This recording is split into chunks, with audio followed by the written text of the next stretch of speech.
Alright, what are you doing? Something nowhere else could do in the world. Where else have you seen a SVJ or any kind of Aventador roll up on a tow truck and the tow truck driver leave it on there and the car get tuned and then just drive off? Nowhere. Because nobody could do it but us. Fastest service on Fast Earth. service, 10 minutes, in and out. OBD2 flash, tuned, you're good, you're gone, boom. First of all, if you don't have our tune, the tune in your car is absolutely horrible. Trust me, we fixed a lot of tunes. And number two, if you don't have our tune, it's so easy. Just put in an order, we send you end user cable, help you flash it from the comfort of your own home. So hit us up, get your baby tuned. Hey everyone, this is Rob Smith with RPS Performance Products.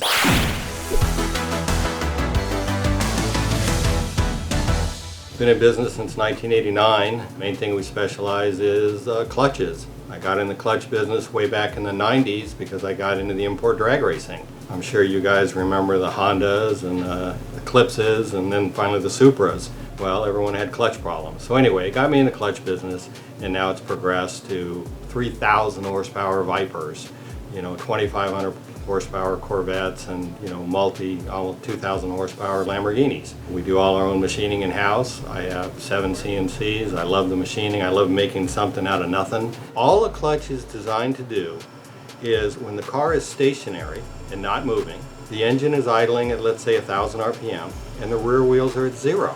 Well, how do you get a 1,000 RPM engine to make the wheels move and the car move smoothly? You have to slide into it. You can't, as example, just push the clutch in and sidestep it. Bang, the clutch will stall. It'll hurt the transmission, it'll hurt the drive shaft. It'll definitely hurt your girlfriend.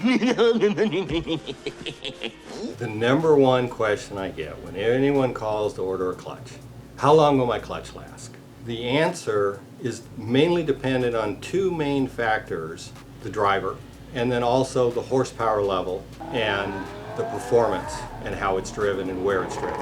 One example of what's really hard on clutches is roll racing, where you're slipping the clutch to make boost and make some boost and then launch the car. Anytime you are slipping the clutch, you're wearing the clutch. And the number one reason for that wear is heat. As soon as the heat goes up, the wear goes straight up. Quick example, tires. You can have a set of tires that go 40,000 miles. Put that same set of tires on a drift car, and you're smoking the tires around 5 laps of Irwindale, and the tire temperature is just boiling. They're done. So heat is the number one enemy. What types of material are used in clutches? There's a whole engineering courses on it. It's called tribology, and it has to do with the science of friction. I can give you an example of some friction materials that are commonly used in clutches. Right here are the most common is what they call an organic facing, and this organic facing comes in 95% of every clutch there is, regardless of kind of horsepower level. Then the aftermarket usually tries to upgrade this material with a ceramic material that can take, again, more heat. And I'll show you in a second kind of the difference of heat. The downside of the ceramic material is it's way grabbier. It's way more difficult to drive. The engagement has a very narrow shift window, slip window, when you do your shifts. So the shifts are hard, they're harsh. Launching from a dead stop is difficult to slip the clutch and not shake the whole car. So this material also has a heat limitation where when it gets to a certain temperature, the backing plate metal warps and then the whole thing fails, and in some cases this will actually just burn up. So then the highest quality, very rare, mainly used in Formula One, top fuel cars, for brakes actually, is pure carbon. And this is the same material that's used on the space shuttle for the heat shields. So if you want to handle heat, carbon is the highest level you can handle for heat. So we actually take a generic shape of carbon and machine it into friction material that we can use in our clutches. Let me give you a kind of dramatic example of what heat does to the material, and just imagine what it'll do inside your clutch and why your car is no longer moving and you're being towed. Let's just take the organic material first. We're going to go ahead and put a little torch to it. You can already see it's already failing. We're already burning through it. Now let's go ahead over to the carbon. But I mean, literally, I can sit here for a half an hour and maybe I can get it to glow red hot. So you can definitely see the difference between the two of what we're looking at on just how fast the organic takes a very small amount of heat and it's dead. That one's already flaming up. So this is dead, and then here's back to our carbon again, and still absolutely nothing. When someone buys a clutch from me, they want it to hold the power, they want it to last a long time, and they want it to drive smoothly. That's almost impossible. Actually, what's funny about the carbon is the carbon is designed to rub against itself. So we also have carbon in the flywheel. So you say, hey Rob, why doesn't the carbon wear out the flywheel? Well, it has carbon in the flywheel, and carbon rubs against carbon at a very low rate. So carbon is definitely the material of choice. It's way more expensive, as you can imagine, but you know what? There's an old saying that if you want to play, you got to pay. What does a failed clutch look like? Even the best there is still can fail. So let me show you one of the failure modes that'll happen, and again, guess what it's related to? Heat. So here is a clutch, brand new, everything's perfect. And here is one that has been extremely overheated. You can see the steel has turned blue, the rivets have turned a blue color. That takes over 1,000 degrees to get steel to turn blue. And what has happened is, you can see it's actually deformed the plate. The plate is no longer flat. Yeah, I see warping. It's not looking like this at all. The carbon itself has not failed, but the wear of the carbon is no longer flat. It now is at a funny angle, so it wore out even faster because the heat warped the plate that's holding the carbon. One of the other things we're running into more recently is RPM. Some of these new performance cars, especially the exotics, are revving to 9,000 RPM.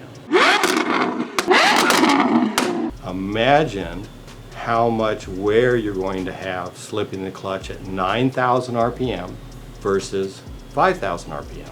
There's no cooling device for a clutch. So if you are consistently driving at very high speeds, RPMs, horsepower, there's a limitation to everything. But you know what? It's a sliding scale. Top fuel drag racers, they go 300 and something miles an hour in 3 seconds.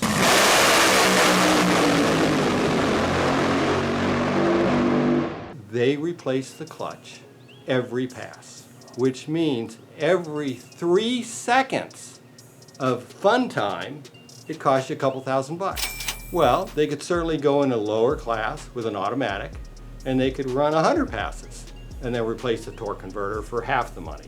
So it's strictly, easily, how badly do you want to play? How much fun do you want to have? And just pay accordingly. Yo. Let's look at that haircut though. Oh damn. Oh no! For my boy Mario, same guy that cuts Tony's hair and Alex's hair. Yeah, M the barber right there. Okay, and the barber.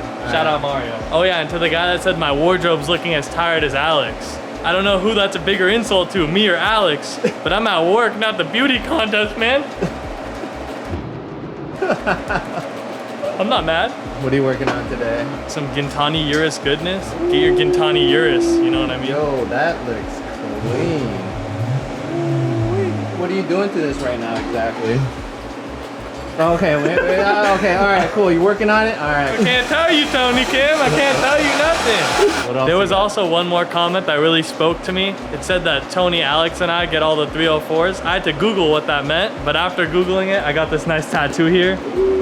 Yeah, I get all the 304s. What's wrong with that guy? Yo, what's happening? What Man, is going on been today? a minute. So we have the F1 rear section, all titanium. We got just got- this part last time, and now you've added. So now we got the stock cats and going towards the valves. It's looking good, man. Look at those dimes, man. Yeah, I like to keep them extra crispy. All right, titanium, guys. By the way, so with what Charlie's got and the rear section combined, the weight I believe is like 24 to 25 pounds Wow. together. That's crazy. Wow, that's light! Okay. I'll let you get back to it, Paul. Alright, see ya. What's up, Kevin? Hola, Mr. Tony. We got going on. Right now we're just starting off building a SVJ rear section. It's gonna be a valve system. So right now I'm just getting them set up and ready. So over here I just try to use a protractor to match the angles of the valves so they don't look off. It's pretty basic, so they look symmetrical. Hey, Nice, can you show me fancy how that rails. works? Is it a protractor? It says protractor on it right here. Dude, but like midway when I was talking I had to look at that. I gotta make sure. So we pretty much set them at 20 degrees, like this. So I go from 90 to 70 because it's upside down. So whenever I get them matching at around 20, I tighten the clamp and I end up building the whole exhaust from there. And then we got our nice little X pipe welded up over here. Who made that? I did. Yeah, I'm pretty happy with all this spec. Not really, but then from there I put everything in place, do all my cuts, make sure everything fits nice. No gaps or anything, because that'll make my life a lot harder. This nice fitment is all that matters, so you can get the nice welds, and then from there. All right. Thanks, Kevin. For me? Yeah, you want it? It's all the money I got, bro. I'm broke. Let's go to Vegas. Yeah, Let's double that. we should try. We gotta do a lot more than double it, bro. We gotta like 300 times this right now. The amount of money we need. Guys, I'm starting to GoFundMe because as you can see, I'm putting all my cars up for sale. There's a reason for that. Soon I'm gonna put all my watches up for sale. Got no money left. Building this shop has literally drained the living crap out of me. Pretty depressed, pretty sad. If you care about me, talk with Thursday. What? Care about me, go hit the link below. GoFundMe, trying to raise $5.5 million to take Gintani to another level. So who's with us? We need GoFundMe to build Gintani bigger. Thank you guys for watching. I come to you from my heart. I'm just messing around. Thank you. Like, comment, subscribe. This is the last episode. I think I'm quitting YouTube. Much love.